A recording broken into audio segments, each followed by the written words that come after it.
తెలంగాణలో రేవంత్ రెడ్డి ప్రభుత్వం 5 ఏళ్లు కొనసాగాలని ఆకాంక్షిస్తున్నట్లు బీఆర్ఎస్ ఎమ్మెల్యే కడియం శ్రీహరి అన్నారు. గత ప్రభుత్వం ప్రవేశపెట్టిన దళిత బంధును కొనసాగించాలని డిమాండ్ చేశారు. ఈరోజు కాంగ్రెస్ పార్టీ రాష్ట్రంలో అధికారంలో ఉన్న సందర్భంగా రాష్ట్ర ప్రభుత్వాన్ని నేను కోరుతున్నాను, విజ్ఞప్తి చేస్తున్నాను, డిమాండ్ చేస్తున్నాను. మీరు కూడా తక్షణమే వర్గీకరణను సమర్థిస్తూ సుప్రీంకోర్టులో అఫిడవిట్ ఫైల్ చేయాలని చెప్పి నా డిమాండ్.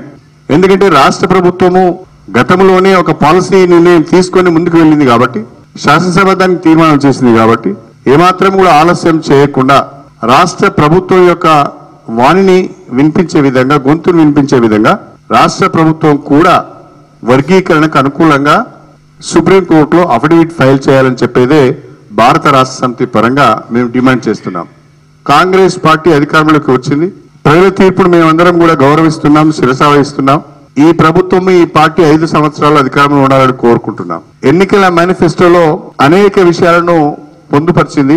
ఆనాటి ముఖ్యమంత్రి కేసీఆర్ నాయకత్వంలో దళిత బంధు పథకాన్ని ప్రవేశపెట్టడం జరిగింది.